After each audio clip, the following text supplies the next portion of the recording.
Hello and welcome to my show B hit. बहुत बहुत स्वागत करता हूं मैं आप सभी दर्शकों का।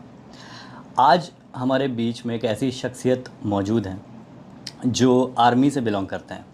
बहुत हाई रैंक्ड ऑफिसर ये रह चुके हैं आर्मी में। रिटायरमेंट ले चुके हैं, लेकिन इन्होंने बहुत बड़े बड़े हमारे आर्मी की तरफ से, इंडियन आर्मी की तरफ से इन्होंने युद्ध लड़े, कारगिल जैसे युद्ध लड़े।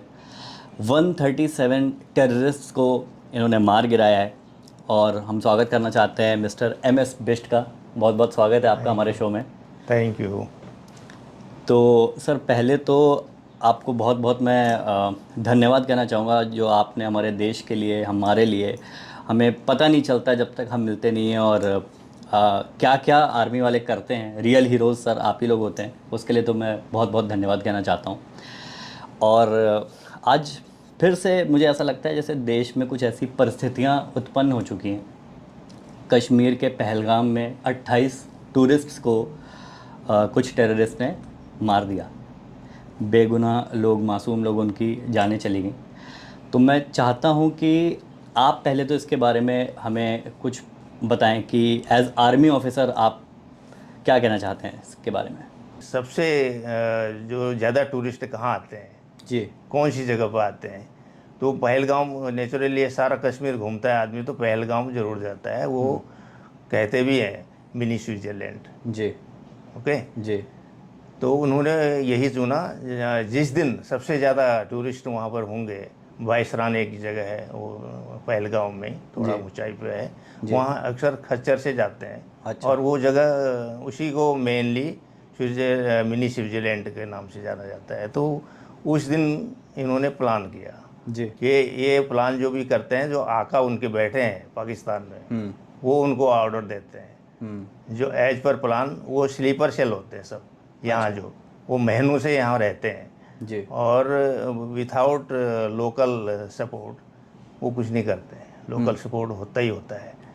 तो उसके बेस पे है। तो तो आपके हिसाब से कश्मीरीज के जो हाँ, लोकल हैं वो कश्मीर 100% मिले हुए हैं। वो तो पक्का। उनके सपोर्ट के बिना तो वहाँ कुछ नहीं कर सकते टेररिस्ट। वो तो कम ही आते हैं ना। हम्म। ज़्यादा तो इनका ही सपोर्ट होता है, पूरी इन्फॉर्मेशन इनसे जाती है। हाँ। आज जैसे इतने यहाँ ये जैसे है। कुछ वीडियोस बहुत वायरल हो रहे थे यस। कि जो आदमी रोपवे से जा रहा था, उसके पीछे जो एक आदमी जो ये करवा रहा था, तो जैसे ही गन शॉट्स चलने लगी और वो अल्लाह अकबर बोला। यस तो है। यस। बीइंग लोकल्स, मुझे लगता है क्या सपोर्ट पूरा है टेररिज्म को। बिल्कुल पूरा सपोर्ट रहता है वहाँ पे। हम लोग काम कर चुके हैं सारे हाँ। एरिया में, उसके आसपास जो मिलिटेंट्स एरिया है, ट्राल है, कुलगाम है, हाँ। पुलवामा, वो जो एरिया है वो नज़दीक पड़ता है इसी के। अच्छा। तो हम लोगों ने बहुत ऑपरेशन किए हैं, तो हम जानते हैं जी। वहाँ की पब्लिक। इवन जो पनीज कैरी करते हैं उनको, अच्छा। उनमें भी ये छुपे रहते हैं जो सपोर्टर हैं। अच्छा। हाँ। यस। किस में छुपे रहते हैं? पनीर में समझा नहीं। कौन पनीर जो है ना, खच्चर वाले, हाँ। वो जो है इनके सपोर्टर होते हैं। नहीं तो अगर अच्छा, ये खच्चर वाले टेररिस्ट के, मेनली जो है यस, टेररिस्ट के सपोर्टर नहीं तो होते हैं। क्या है, वो खच्चर वाले जो है उनको एलिमिनेट करते हैं। वो डर के मारे भी करते हैं। अच्छा। हाँ, डर वरना के मारे टेररिस्ट भी। उनको परेशान करेंगे। हाँ, नहीं तो उनका खैर नहीं, वो अच्छा। उनको एलिमिनेट कर देते हैं, ओके। ख़त्म कर देंगे। तो कुछ तो डर के मारे हैं, कुछ पैसा मिलता है, फंड अच्छा। मिलता है। अच्छा। लालच तो सभी को रहता है ना। हम्म। और अटैक तो होना था हम्म। किसी बेस पे, लेकिन अटैक करने के लिए पूरी प्रिपरेशन होनी चाहिए। जी। और उनके टारगेट टारगेट सेलेक्ट होते हैं। हम्म। तो हर जगह का टारगेट सेलेक्ट करना है, कोऑर्डिनेशन करना है तीनों आर्मी को। और कौन उसमें वार में कौन रेजिमेंट ये करेगी, और टैंक यूनिट होती है वो कैसे मूव करेगी, आर्टिलरी कहाँ से फारेगी, एयर अटैक कहाँ से होगा, नवल का होगा। तो वार हुआ थे, साइकोलॉजिकल वारफेयर तो पहले से शुरू हो गया था, सेकेंड डे से। सेकेंड डे से साइकोलॉजिकल वॉर शुरू हो गया था। क्या हुआ, तो सिंध जो ट्रीटी हाँ, थी पानी इंडस देना, वैली। वो बंद कर दिया। जी। रावी व्यास जो हिमाचल से आती है, डायरेक्ट जाती है पाकिस्तान में। जी। और इन्हीं नदियों के पानी से वहाँ खेती होती है। जी। सबसे बड़ी बात ये। और दूसरे दिन में उन्होंने वीज़ा और ये लाइसेंस बदली कर दिया कि जितने पाकिस्तानी हैं वापस। हाँ। ठीक। और बाघा बॉर्डर जो अटारी बॉर्डर है, अटारी बॉर्डर चेक को पोस्ट, बंद कर वो दिया बंद गया। कर दिया और इनका व्यापार बंद कर दिया। हाँ एंड जल पोर्ट से जो नवल जहाँ से आता है व्यापार होता है, जी। तो वो बंद कर दिए। हम्म। ठीक है, पूरी तरह से कट ऑफ, कराची से बेसिकली सब कट ऑफ कर पूरा दिया। कट ऑफ कर दिया। वो साइकोलॉजिकली होता है। कल से क्या ऐसा होने वाला है? कल से अब ये तैयारी है, लास्ट तैयारी है कल की। पहला तो मैंने बोला जो एयर फोर्स से अटैक है, जिसमें आपको क्या नाम, रफ़ाएल है, मिराज 2000 है और सुकोई 30 है। ये ऐसे फाइटर जेट हैं। ये इंडियन हाँ, आर्मी के ये पास है। पहले दहला देगा। ये इंडियन आर्मी के हाँ, पास है। ये इंडियन आर्मी के हैं। ये पहले दहलाएगा पूरे सिविलियन को भी, हमारे इंडियन बॉर्डर एरिया को भी दहल। दहलाएगा। हाँ, तो उससे क्या सिचुएशन बनेगी, ये हमारे वो कर रहे हैं, ये तो एक्सरसाइज है, जस्ट रिहर्सल है। इसके लिए अवेयरनेस, सिविलियन को अवेयरनेस ज़रूरी होती है। जी तो उसके क्या है कि कुछ सेफ्टी मेजर्स होते हैं। जी वार स्टार्ट करने से पहले जी। जब फौज ऑफेंसिव हो जाती है, हाँ। तो उसके बाद तो ये रिहर्सल का कोई औचित्य नहीं रह जाता है। उससे पहले ही उसको नॉलेज होना चाहिए सिविल डिफेंस का। अच्छा। सिविल डिफेंस क्या है, सर जैसे सायरन बजता है। हाँ ठीक हाँ, है। मैं शुरू से ये जानना चाहूँगा कि हाँ, कल को पाकिस्तान हम पे आक्रमण कर देता है, उस इमरजेंसी की सिचुएशन में सबसे पहला कदम एज सिविलियन क्या उठाना होता है? सबसे पहला कदम तो आप अपना बचाव करेंगे। जी आम पब्लिक को सबको पता होना चाहिए। जी। जैसे सायरन बजता है, सायरन 3 तरीके का बजेगा। अच्छा, 3 सबसे तरह के पहले सायरन है। पहला सायरन बजता है, आप अलर्ट हो जाओ, एयर अटैक हो सकता है। ठीक अच्छा है। और दूसरा सायरन बजता है, तो आप अपना बचाव सेफ्टी मेजर से ढूंढ लो। अच्छा आप कैसे आप अपने को बचा सकते हो। और थर्ड होगा, वो जब सिचुएशन नॉर्मल हो जाती है, वो सायरन होता है लास्ट। अच्छा, कि अब सब कुछ ठीक हो हाँ, चुका है। 3 फेज में सायरन बजता है। तो सेकंड सायरन सबसे हाँ, ज़्यादा यस। इन अवेयरिंग हाँ, वाला है, यस। अवेयरनेस वाला है। तो अवेयरनेस वाला है। हाँ। अगर तो हर एक क्या? आदमी को ये चीज़ पता नहीं होगी, जी। तो वो ओपन ग्राउंड में घूमना है, कभी इधर गए जाएगा, कभी ओपन में घूमता रहेगा। जी और जब उसको पता है कि सेकेंड सिचुएशन में एयर ड्रॉप हो सकता है और एक बम्बार्डमेंट हो सकता है, तो उसके लिए हमको क्या करना है, तो वो अपना सेफ साइड रहेगा। जैसे ओपन ग्राउंड में है, जी। तो वो कहीं शेल्टर दे के सेफ साइड में चला जाएगा। जैसे होते हैं बॉर्डर एरिया में, तो हर स्टेट के बंकर अंकर बने हैं जो अंडरग्राउंड होते जी। हैं। यहाँ क्या है, यहाँ सिर्फ आप जैसे बेसमेंट है। हाँ, जो ठीक है, बिल्डिंग्स के बेसमेंट होते हैं, बेसमेंट क्या है। वो शेल्टर का काम करते हैं? यस, बिल्कुल शेल्टर का काम करेगा वो। अच्छा, क्योंकि यहाँ का बिल्डिंग बेसमेंट अगर ही है। गिर भी जाती है हाँ, तो बेसमेंट तो नहीं गिरेगा, क्योंकि नहीं बेसमेंट बेसमेंट तो नहीं गिरेगा। अंडरग्राउंड है। और बेसमेंट में स्पिल्टर जाएगा भी नहीं, अच्छा, वहाँ तक पहुँचता ही नहीं वो है। पहुँचेगा ही नहीं। कैसे, मैं बता रहा हूँ। जी ये जो है, जो बम्बार्डमेंट होता है ना, जी एयर शेलिंग होती है, जी। वो इम्पैक्ट होता है ज़मीन में टकराने पर। ओके। ज़मीन में टकराएगा वो, हम्म तो उसके बाद वो 2-3 फीट ऊपर उठेगा, तब वो ब्लास्ट होता है। अच्छा। उसका जो है ग्राउंड लेवल से ऊंचा उठ के ही वो ब्लास्ट होगा। और जो खड़े होगा आदमी, ये वो होगा, तो वो उसको स्पिंटर लग जाएगा, वो उसको नुकसान पहुंचाएगा। अगर वो लेट जाता है, अच्छा। इसमें यही सेफ्टी मेजर्स है। आपको कोई शेल्टर नहीं मिल रहा है, कोई जगह नहीं है, आप स्ट्रेट लेट जाओ। ओके। वो आएगा अभी आपको नेक्स्ट, कल परसों जो भी एक्सरसाइज में, उसमें सबको हाँ। दिखाएगा। आप स्मूथ लेट जाओ बस। स्ट्रेट। आपको, हाँ, आपको स्पिंडर नहीं लगेगा। अच्छा, स्ट्रेट पेट के बल या हाँ, पीठ पेट के के बल बल? लेट जाओ। पेट के बल लेट जाए, हाथ हाँ, सीधे। बस। इस तरीके से मैं चाहता हूँ कि ये जानकारी जो है दर्शकों को मिले, और अगर हाँ, ये, भगवान ना करे कभी ऐसी सिचुएशन आए, लेकिन हम हाँ, भाई जब इंसान बाइक चलाता है तो वो हेलमेट भी पहनता है। जब ये सायरन बजता है, हाँ, सेकंड, पहले तो सेकंड पहले में ही अलर्ट हो जाता है, सेकंड बजता है, तो आप पूरा तो लेट लेट जाओ। जाना है। अच्छा, पहले और सेकंड में अंतर क्या है? देखिए, पहला सायरन आपने बताया कि अटैक होने वाला है, तो हाँ, सेकंड का क्या है कि मिलिट्री क्या हमारी सहायता नहीं कर पाएगी, या क्या मिलिट्री आसपास नहीं है? नहीं, ऐसा है, अटैक नहीं होता है। हमारे पास मिसाइल्स इस टाइप के हैं, जी हमारे में एयर डिफेंस ऐसा है। जी वैसे तो वो जैसे ही वो मिसाइल फायर करता है, हाँ। वो मिसाइल को रास्ते में ही बर्बाद हो अच्छा, जाता रास्ते में ही वो, है। ऐसा एयर ऐसा डिफेंस हमारे है। पास इंडियन आर्मी में है? हाँ, यस यस। अच्छा। और अटैक जब हो जाता है तो हमारे पास तो ऐसे ऐसे टेक्नोलॉजी है, ऐसे ऐसे मिसाइल्स हैं, जैसे पिनाका मिसाइल्स है, जी। वो एट ए टाइम मतलब 72 रॉकेट्स फायर करता है हमारी लगातार। इंडियन आर्मी में? हाँ। अच्छा। तो रडार सिस्टम है, सर्विलेंस सिस्टम है। जी। पहले तो जो एयर अटैक का वो कामयाबी नहीं होगा, जी। वो ड्रॉपिंग भी करेगा जी। तो वो हवा में ही ब्लास्ट हो जाएगा। आज सपोज करो कहीं बॉम्ब गिर ही गया, हाँ। उन्होंने ड्रॉप कर ही दिया, उसमें ब्लास्ट भी हो गया, बहुत लोगों को चोट भी आ गई, जी। तो उसको इसको फर्स्ट एड देने के लिए, उनको कैरी करने के लिए भी वो ड्रिल होती है। अच्छा। उसको ले जाने के लिए कैसे है, आप ठीक हैं और दूसरा इंजर्ड हो गया, उसको एक जगह से सेफ साइड में रखने के लिए भी तो आपको चाहिए ना। जी। तो कैसे आदमी को उठाया जाता है, वो भी तो ड्रिल है। तो इसकी ट्रेनिंग क्या, मतलब हमारे शुरू, ये देखिए अब आज का पॉडकास्ट का भी पर्पस सर यही है कि लोगों को अधिक से अधिक जो है जानकारी उपलब्ध हो पाए कि ये कैसा कैसा डिफरेंट कैसे करेगा, आम आदमी अपने परिवार को कैसे बचा सकता है। यस, तो वो आपसे मुझे जानना ट्रेंड है। है।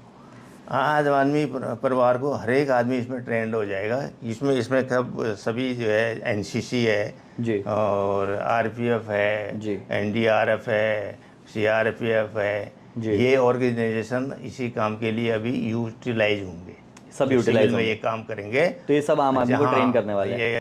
ये मॉक ड्रिल होगा, वो तो सायरन बजाने का, तो वहाँ पर उसके बाद वो क्लोज करेंगे, जी। उसके बाद उनको ट्रेनिंग दी जाएगी, ये सायरन बजता है तो आपको ये काम करना है, वो खुद डेमो देंगे, अच्छा। तो आम जनता सबको पता लग जाएगा। और अच्छा। जिनके घरों में जो ट्रेंड एक भी आदमी हो जाता है तो वो अपने घर वालों को बताएगा। हमारी मेट्रो सिटीज़ है, जैसे मुंबई हो गई, दिल्ली हो यस। गई, तो लोग बड़े बड़े टावर्स में रहते हैं। तो एक तो जैसे आपने बताया कि ग्राउंड पे अटैक होता है और ऊपर तक जाता है, तो बिल्डिंग के गिरने के भी चांसेस हैं। तो घर के अंदर भी आदमी सेफ नहीं है, घर के बाहर वो निकलना चाहेगा किसी मैदान में, तो उस वक्त इंसान को उस क्षणिक मोमेंट में क्या डिसीजन लेना चाहिए कि मैं घर सही। में रहूं या फिर एक मैदान की तरफ भागूं? मैदान की तरफ तो कभी भी नहीं भागना है। अच्छा। सबसे पहले अगर ये बिल्डिंग में या इसी एरिया में कहीं बम आपको ड्रॉप कर दिया उन्होंने जी। बाई चांस, जी। तो जिस बिल्डिंग में गिरेगा तो उसमें तो कैजुअलिटी होगी। हो सकता है दूसरी बिल्डिंग में रहे, वो स्प्लिंटर दूसरी बिल्डिंग को नुकसान नहीं करेगा, वो जिसमें ड्रॉप होगा उसी में ज़्यादा करेगा। जो मैदान में चलेगा स्प्लिंटर, वहाँ वहाँ पे एक्टिव हो जाएगा। तो एक्टिव रहेगा। आपके कहने का मतलब है कि अगर किसी बिल्डिंग में अटैक हुआ है, तो किसी ना किसी तरीके से प्रयास ये करना चाहिए कि या तो बेसमेंट या तो दूसरी बिल्डिंग में चले जाएं। यस, बेसमेंट मैंने बोला ना सबसे जी। और पहले। अगर किसी बिल्डिंग में बेसमेंट नहीं है, तो वो दूसरी बिल्डिंग में जाएगा? हाँ, यस यस, शेल्टर कहीं भी मिले हो हाँ। उसको मिलना है। इसीलिए बताया जाता है कि उसको शेल्टर कहीं भी मिले, कोई भी ऐसा लूप होल जो जो अंडरग्राउंड में हो, हाँ। जिससे कि ऊपर से कोई स्प्लिंटर ना आए, जी। तो वहाँ सेफ साइड में निकले वो। ये तो साइफन होते हैं, जैसे जी। कोई साइफन होते हैं और मेन होल होते हैं, जी। जो खाली टनल है। पड़ता है अगर एक बाई बड़ा चांस सा। ऐसा बड़ा अटैक हुआ तो वो टनल सबसे सेफ है। अच्छा, वो सुरंग की तरह हाँ, काम यस, करता है? सुरंग दी है, आप मैक्सिमम जनता उधर जाएगी ओके। अगर वो ऑन रोड है। अच्छा। अब घरों के आसपास है, अपने घरों में रेसिडेंट है, तो वो ढूंढेगा अपना शेल्टर जैसे भी हो। अच्छा। लेकिन जब मूवमेंट में रहेगा तो कहाँ जाएगा, उसको वो जगह सबसे बढ़िया मिलेगी। हम कह नहीं सकते अब इस टेक्नोलॉजी के ज़माने में उनका रेंज इतना तगड़ा है, वो पाकिस्तान के मिसाइल का भी पास। उनका भी, तो वो कोई सिटी अभी सेफ है नहीं। वन से जो है ये टेक्नोलॉजी आ गई और फाइटर जेट जो है ज़्यादा काम करने लगे। उससे पहले ये फाइटर जेट भी ज़्यादा नहीं, ग्राउंड फोर्सेज ज़्यादा काम करती थी। अब ग्राउंड फोर्सेज नहीं है, आर्टिलरी और एयरफोर्स, एयरफोर्स। फाइटर जेट काम करते हैं। तो उनका काम यही है कि किसी भी जोन में जाके वो ड्रॉप कर सकते हैं। तो तो एयर अटैक का ज़्यादा खतरा रहता है। पाकिस्तानी आर्मी के पास भी क्या सफिशिएंट वेपन्स हैं जो हमारे इंडियन आर्मी के सफिशेंट है, पास जो नहीं? यहाँ इंडिया के पास है वो सारे है। ही हैं? हाँ, लेकिन हमारे जो है उनसे डबल हमारे पास इक्विपमेंट है और डबल टेक्नोलॉजी भी है। सोफिस्टिकेटेड जो वेपन होते हैं हमारे पास, उससे ज़्यादा पावर है। इंडियन आर्मी के पास? तो उनके पास अभी है एक ही है F-16, आपने सुना होगा। F-16? यस। ये वो मिसाइल जैसे हमारे पास हाँ, राफेल है वैसा है? हाँ राफेल का हाँ। उसको कंपैरिजन में मान सकते हैं उसको। अच्छा, मतलब कॉम्पिटिटिवली F-16 उतना ही लेकिन पावरफुल लेकिन मिसाइल वो है। पिछले जब क्या नाम, अभिनंदन का जो केस हाँ हुआ हाँ था, हाँ जी। उसमें वो कामयाब नहीं हुआ था। F-16 उनका? हाँ, अच्छा। उसमें वो गिर गया था, वो उसको आग लगा दी थी। उन्होंने तो राशन पानी भी रखना शुरू कर दिया। हाँ राशन पानी की भी कमी है वहाँ। जी। वो तो हाथ फैलाता रहता है, हाँ तो पानी बंद हो गया, हाँ। उससे घबरा गया है। वो तो अब वो कई ईरान से कई देशों को बोल रहा है कि इंडिया को रोको।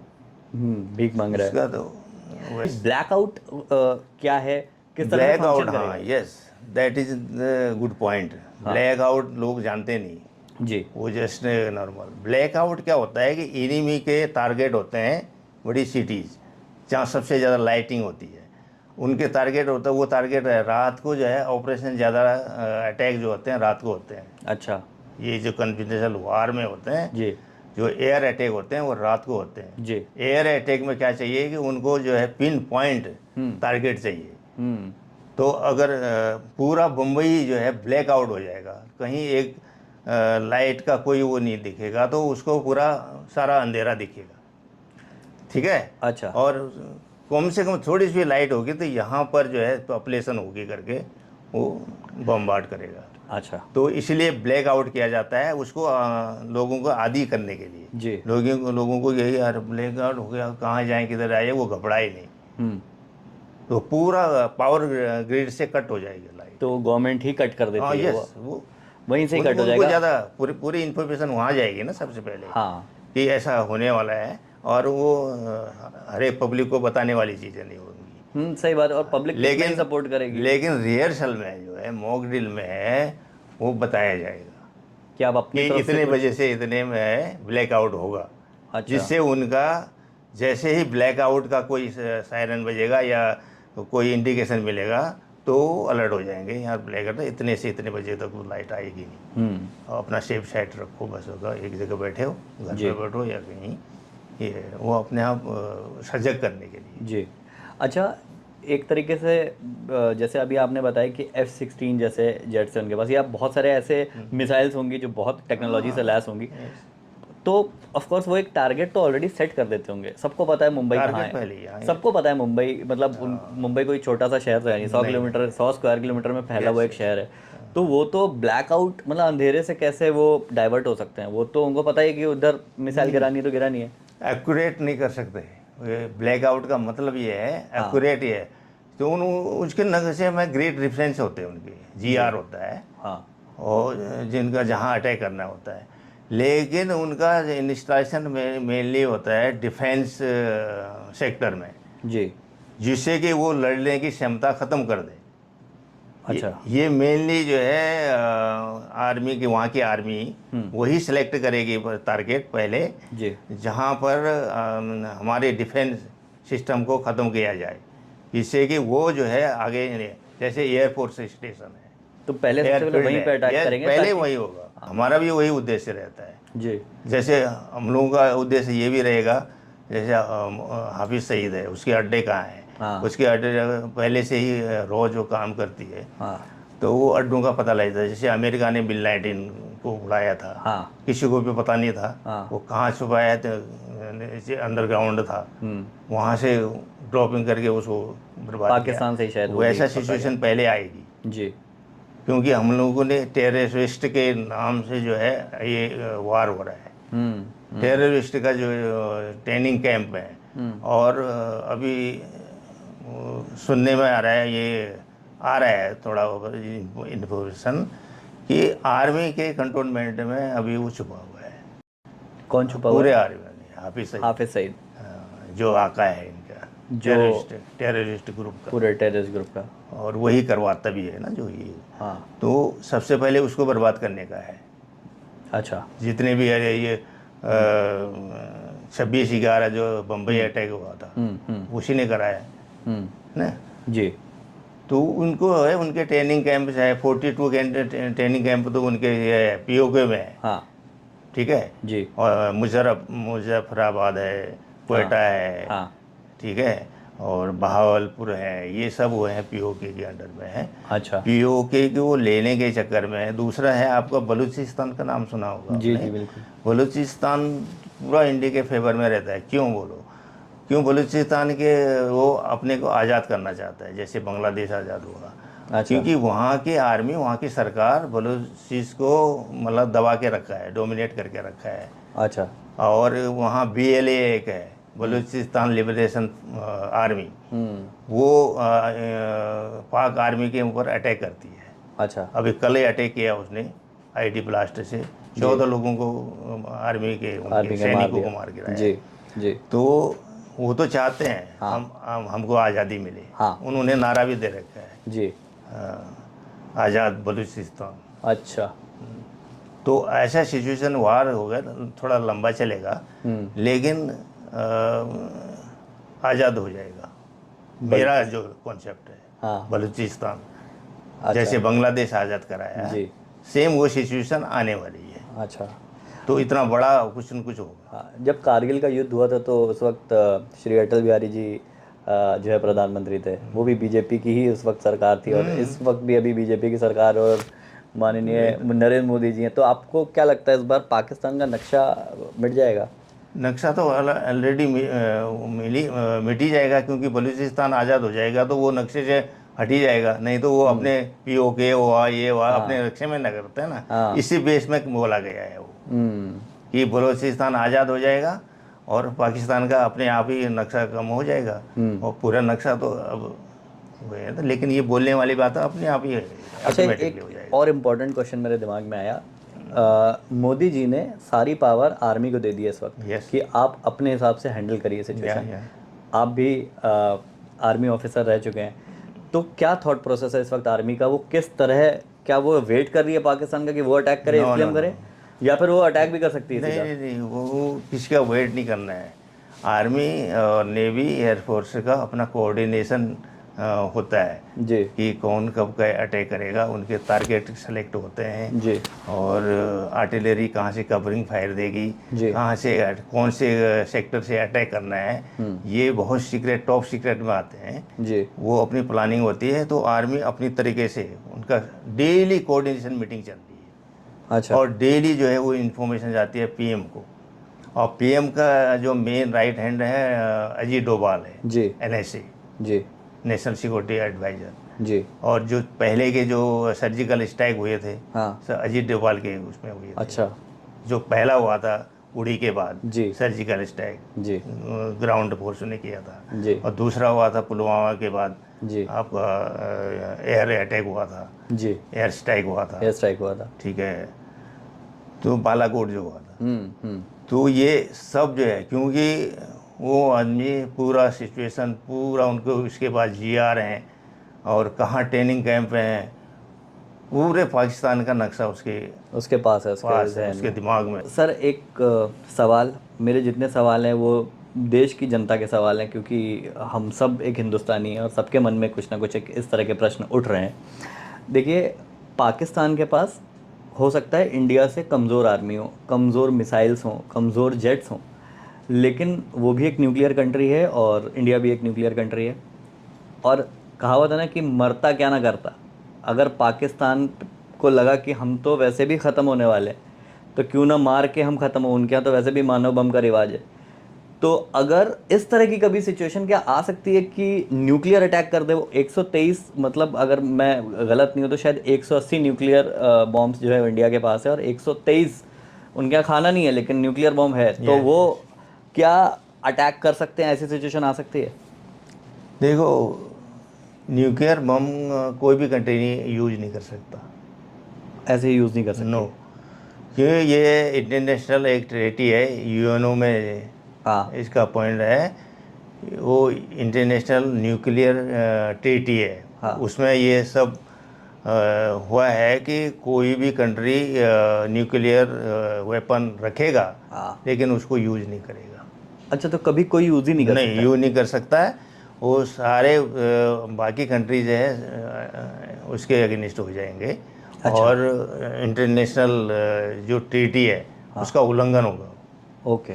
और ये जो पाकिस्तान धमकी दे रहा है ना कभी, और किसी नेता ऐसे बोल रहे हैं कि हमारे न्यूक्लियर जो वेपन्स है, जो बम रखे हैं, वो सजाने के लिए थोड़ी ना रखे हैं। हम लोगों के पास सब कुछ है, हाँ। हम लोग उसको चलाएंगे। इंडिया को मतलब एक प्रकार के वो भपकी, गिदड़ भपकी बोलते हैं। जी। तो ऐसा कुछ नहीं है, कोई भी है, ये इंडिया के पास तो उससे डबल ट्रिपल कैपेसिटी के हुआ जी। है ना न्यूक्लियर बम। और न्यूक्लियर बम क्या है, एक जस्ट जेनोसाइड है। ओके।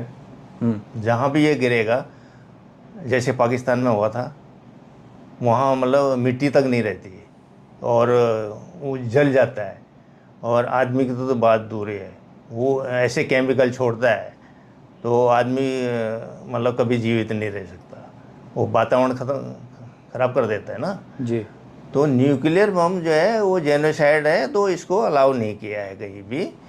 और हाँ, मिसाइल्स हैं ये बड़े बड़े जो है, जैसे रॉकेट है, रॉकेट लॉन्चर्स हैं, वो जी। आग की कार्रवाई भी करते हैं, आपको जला देगा, पूरा एरिया ही जला देगा वो। जी। तो इंसेंटरी बम होते हैं वो यूज करते हैं। और एयर टू एयर मिसाइल्स हैं, जी। ठीक है, वो जेनोसाइड नहीं माना जाएगा, वो जी। आर्मी टू आर्मी के अटैक हो रहा है तो एक दूसरी कंट्री में करेगा। तो ये न्यूक्लियर बम का तो सोचना भी चाहिए किसी कंट्री को, लेकिन एक साइकोलॉजिकली वारफेयर जो है होता है ना, तो हर एक कंट्री बोलेगा हम ये वेपन करेंगे, वो ये और जैसे चाइना ने एक बार जब हुआ था, ये क्या नाम, बलवान में हुआ था ना, इंडियन ट्रूप्स के साथ में, जी। तब उसने भी एक्सरसाइज करना शुरू कर दिया था। हाँ।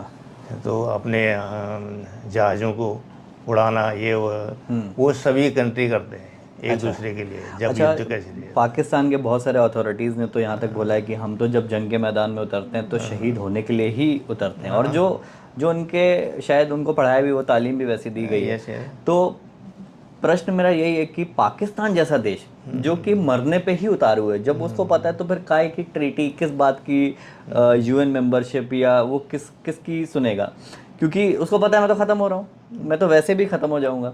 तो इससे अच्छा है कि किसी भी बात का, किसी कोई बॉन्ड ना मानते हुए अगर न्यूक्लियर प्रोजेक्ट, क्या ऐसी परिस्थिति आ सकती है, आप क्योंकि आर्मी ऑफिसर हैं, आपसे ज़्यादा शायद पाकिस्तानी मेंटालिटी कोई नहीं जानता होगा। देखो, ये सब बोलने वाली बातें होती है। अच्छा।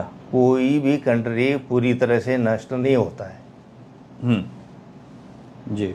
अब जापान में ही देखो ना, हिरोशिमा नागासाकी में जो, वो तो गिराने के बाद हाँ, भी वो नष्ट नहीं गिराने हुआ। के बाद है, तो भी वो अब वो सबसे ज़्यादा हाँ, मात्र डेवलप्ड कंट्री है वो। 60 सालों में तो कहाँ से तो कहाँ पहुँच गया। ऐसा सिचुएशन नहीं होती है कि ये सब जो है नेताओं की और उसकी है, तो दूसरे को माइंड चेंज करने वाली बात होती है। जी। और अपने देश की जनता को खुश करने के लिए, अपने देश की जनता को बेवकूफ़ बनाने के लिए ये बातें होती हैं। जी। ऐसा कुछ नहीं है, हम मरते तो क्या नहीं करते, ये वाली बात जो है, जी। जनता तो बेवकूफ़ होती है, बिल्कुल इनोसेंट होती है, तो वो इन चीज़ों, अरे हमारे पास तो सब कुछ है, ये है, ये करने के लिए, अपने विश्वास रखने के लिए वो अपनी जनता के लिए कुछ भी कर सकता है। तो अब रही सिविल डिफेंस की बात, हाँ। जब ये सिचुएशन आ जाती है, जी।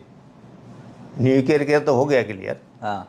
अब जो ये सिचुएशन आ जाती है कि एयर डोपिंग होगी और एयर अटैक होगा, हाँ। तो कोई जगह, अब मैं उस लाइन में चलता हूँ। सबसे पहले बॉर्डरिंग एरियाज़ के बारे में, जहाँ हमने काम किया है अपने हाँ। प्रैक्टिकली। जी। बॉर्डरिंग एरिया में क्या है, उनको हर बॉर्डर क्या स्टेट को पता है, हर एक आदमी को पता है सिविल डिफेंस क्या होती है, अच्छा। और हर आर्मी को जानते हैं वो। और वहाँ पर पिल बॉक्स बने हुए हैं, बंकर बने हुए हैं बॉर्डर्स पे। बॉर्डर पे। देखो, सिविलियन के लिए भी उनको कहाँ पर शेल्टर लेना है उनको मालूम है, ये नंबर पे जो है ये गांव जाएगा। अच्छा, वहाँ के सिविलियंस को भी सब कुछ सब पता पता है वो उनको। है। अच्छा। और कहाँ पर क्या है, वो खेती बाड़ी भी वहीं करते हैं। जी।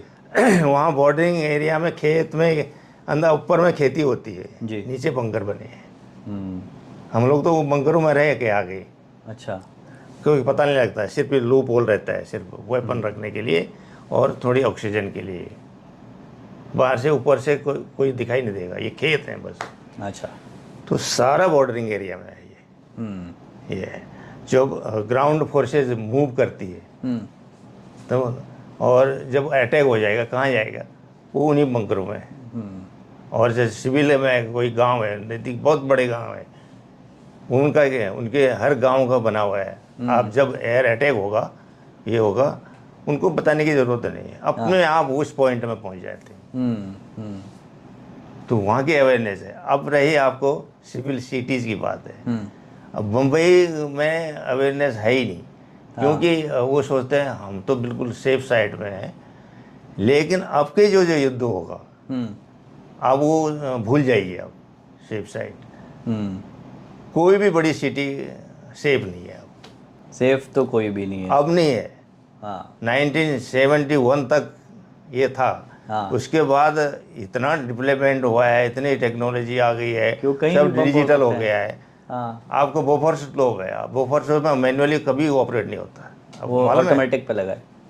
आप 50 मीटर दूर हैं, आप यहाँ पर बैठे हैं सेफ साइड अंदर, ठीक है, 1 मिनट में 3 गोले फायर करता है वो। आपने उसी मोड में रख देना, GR सेलेक्ट कर देना है टारगेट, कौन से टारगेट में फायर करता है, तो यहाँ से ऑपरेट आप करेंगे। वो बटन दबाएंगे, सिर्फ एक क्लिक करेंगे, वो 3 गोले फायर करेगा, वो कहाँ पर GR वो सिलेक्टेड टारगेट में फायर कर देगा। और वो टारगेट जब सेलेक्ट ही होगा, वो सेलेक्ट ही होगा तभी फायर करेगा, नहीं फायर ही नहीं करेगा। ये मेरे टारगेट में आया ही नहीं है, ऐसा होगा तो वो फायर नहीं करेगा, रुक जाएगा। ऐसी टेक्नोलॉजी है, तो क्या कर लोगे। सही बात है। ठीक है, अब मैनुअल नहीं रह गया। ग्राउंड जो इन्फेंट्री है उसका बहुत काम है, अब आर्टिलरी है और एयरफोर्स है, एयर अटैक है, और फाइटर जेट हैं, ये एक सब कॉम्बिनेशन है। और वो क्या होता है, आर्टिलरी रहेगी या जो है आपका टैंक हैं वो, और मिसाइल्स हैं जी। वो क्या कर रही है, वो काम क्या करते हैं, लेकिन जो कैप्चर करने के लिए, जो एरिया कैप्चर करने के लिए इन्फेंट्री काम आती है। नहीं तो आपको ये हमने ये एरिया जीत लिया, ये जंग जीत लिया, आप नहीं कह सकते जब आपके पास, जब तक ऑक्युपाई नहीं करेगी वो। ठीक है जी। उसको ऑक्युपाई करने के लिए ग्राउंड फोर्स काम करेगी, लेकिन आगे बढ़ने के लिए आर्टी फायर करती है, वो कवरिंग फायर देती है। और उनके लिए वो अगर थोड़ा आगे पीछे गोले गिर गए तो अपनी ट्रुप से मर सकते हैं। अच्छा। हाँ, इतने मिनट में आप एडवांस करेंगे, इतने मिनट तक यहाँ फायर होगा, वो जोन को वो न्यूट्रलाइज करेगा, एनिमी को न्यूट्रलाइज करेगा।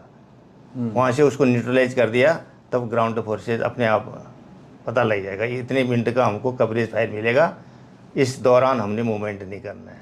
जैसे ही फायर होगा तो इन्फेंट्री आगे मूव करेगी, उस एरिया को कैप्चर कर देगी, वो अच्छा। इंडिया का हो जाएगी। अच्छा, एज नॉर्मल सिविलियन एक सवाल है कि जब हो रहा होगा, सपोज अटैक हो चुका है, लोग कैसे मिलिट्री तक पहुँचे, कैसे रीच करें उन तक। ठीक, अगर कहीं कैजुअलिटी हो जाती है, कहीं पर ये ऐसी वारदात होती है, तो सबसे पहले RSS पहुंचती है। अच्छा। यस, तो आपको ज़रूरत जाने की ज़रूरत नहीं है, वो अपने आप ही चीज़ें सिचुएशन आ जाएगी, आपके सामने वो लोग रहेंगे। अच्छा। हाँ, आर्मी लड़ती रहेगी, आर्मी का काम है बॉर्डर पे और डिफेंसिव काम, मेन आर्मी तो उसी के लिए बनी है। जी, ये बहुत सारे प्रश्नों के उत्तर तो आपने बहुत अच्छे से दे दिए। एक मेरा एक बहुत अहम सवाल है कि एक तो इंडिया वर्सेस पाकिस्तान हो रहा है, एक्सटर्नल जो बॉडीज़ हैं, एक पाकिस्तान इंडिया के अंदर है।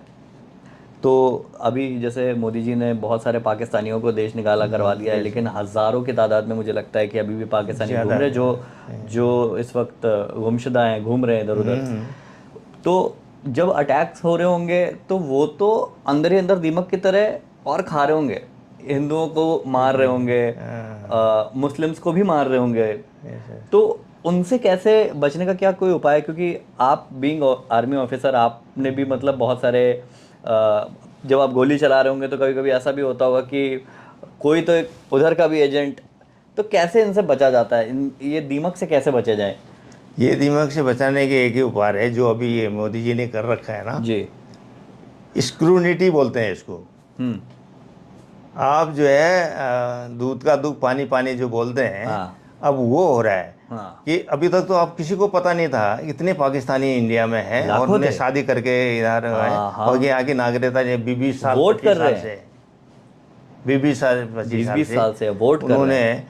और अभी शौहर जो है पाकिस्तान में है हाँ और बीबी यहाँ है। हाँ ठीक है, जब ये सिचुएशन आई तो उनके पास कोई डॉक्यूमेंट है नहीं, हाँ, तो वो जो है बॉर्डर में जाके रो रहे हैं अब। तो अब वो रिकोगनाइज तो हो गई ये पाकिस्तानी है, मेरा शोहर वहाँ है करके बोले, उनके पास डॉक्यूमेंट नहीं है तो अंडरस्टूड है वो पाकिस्तानी है। हम्म, तो ये अभी जो टाइम बाउंड भी था इनका, जी 48 घंटे का था पहले। जी तो कुछ लोग अभी भी हैं, जी तो उनको आइडेंटिफाई किया जा रहा है, जी, और कुछ पुलिस के और इंटेलिजेंस एजेंसी उनमें लगी हुई है। अच्छा, हाँ, और जहाँ जहाँ जहाँ ये इनका मिल रहा है, जैसे दिल्ली में ही कितने हज़ारों में, और गुजरात में कितने हज़ारों में जो है उनको पुशबैक किया गया है, जी डिपोर्टेशन बोलते हैं जिसको, जी, वो पुशबैक किया है। तो ये धीरे धीरे ये तो ख़त्म हो जाएगा, हम्म, और जो रह भी जाएंगे ना वो हिंदुस्तान को ही लाइक करना शुरू करेंगे, हम्म, और मेनली तो रह नहीं पाएंगे, क्योंकि डॉक्यूमेंटेशन अभी ये क्या एनआरसी आ रहा है और उसके, हाँ एनआरसी तो आ ही गया, हाँ वो आ रहा है, तो जितने भी उसमें बांग्लादेशी और, उसमें सारा आपको जी क्लियर हो जाएगा। जी वो जी लाने का मतलब ये था एनआरसी, जी, कि इंफॉर्मेशन पूरी रहती है गवर्नमेंट के हाँ वो पास। तो 2020 में ही आ रहा था, लेकिन हाँ, वो कोरोना के चक्कर में थोड़ा डिले हो कोरोना की गया। भी वो क्या नाम, शाहीन बाग क्या था। हाँ शाहीन बाग और बहुत सारा था। ये वो इनका मकसद ये होता है कि ना आए तो हम लोग बचे रहें, हाँ लेकिन अभी वो मौका मिल गया है, हाँ, अब ये होगा ही ये हो होगा। गई होगा। ठीक है। नहीं नहीं सर, बहुत सारी जानकारियाँ मिली हैं आपसे, और मैं तो चाहता हूँ कि आप हमारे दर्शकों को थोड़ा एक आर्मी ऑफिसर के तौर पे ज़रा मोटिवेट कीजिए कि कल को कोई बात ख़राब हो ही जाती है या बात अपने जान पे आई जाती है, तो कैसे सेल्फ डिफेंस करें और कैसे अगले को मारने की ताकत अगर आप उनको देना चाहें तो आप दे सकते हैं। सबसे पहले तो आप जो है हमारे डिफेंस फोर्सेज हैं हम्म, उन पे बिलीव कीजिए, जी अपनी पब्लिक के लिए, अपनी जनता के लिए, अपने देश के लिए। हमारा जो डिफेंस सिस्टम है और डिफेंस फोर्सेज हैं, जी वो कभी जो है धोखा नहीं दे पाएंगे, और हम लोग जो है सेफ साइड रहेंगे। जी तो ये विश्वास हर एक नागरिक के पास होना चाहिए। जी, ये विश्वास रखेंगे, आप बिल्कुल सेफ हैं, आपको कुछ नहीं करना है। लेकिन इवेंचुअली अगर कोई ऐसे रहते हैं तो आपके लिए जो है पूरी डिफेंस, सिविल डिफेंस का जो ट्रेनिंग है जी और मॉक ड्रिल जो दिया जा रहा है, जो रिहर्सल किया जाता है, उसके बहुत छोटे छोटे छोटी बातें हैं, जी, उनको अडॉप्ट करो, और किसी को भी कुछ होने वाला नहीं है। वो सेफ साइड है due to our army. Army. ठीक है सर, बहुत सारी आपने हमारे प्रश्नों को और बहुत सारे जो मन में संदेह थे उसको आपने हमारे पॉडकास्ट के थ्रू क्लियर किया, और मैं चाहता हूँ कि पॉडकास्ट जितने भी दर्शक देखें उनको बहुत सारी जानकारियाँ मिलें। बहुत सारी आपने वॉर से संबंधित बातें बताई हैं, और हम बहुत आभारी हैं। आप जैसे आर्मी ऑफिसर्स हमारे बीच में हैं, तो मुझे नहीं लगता है कि कोई बाल भी बाका कर पाएगा जनता का।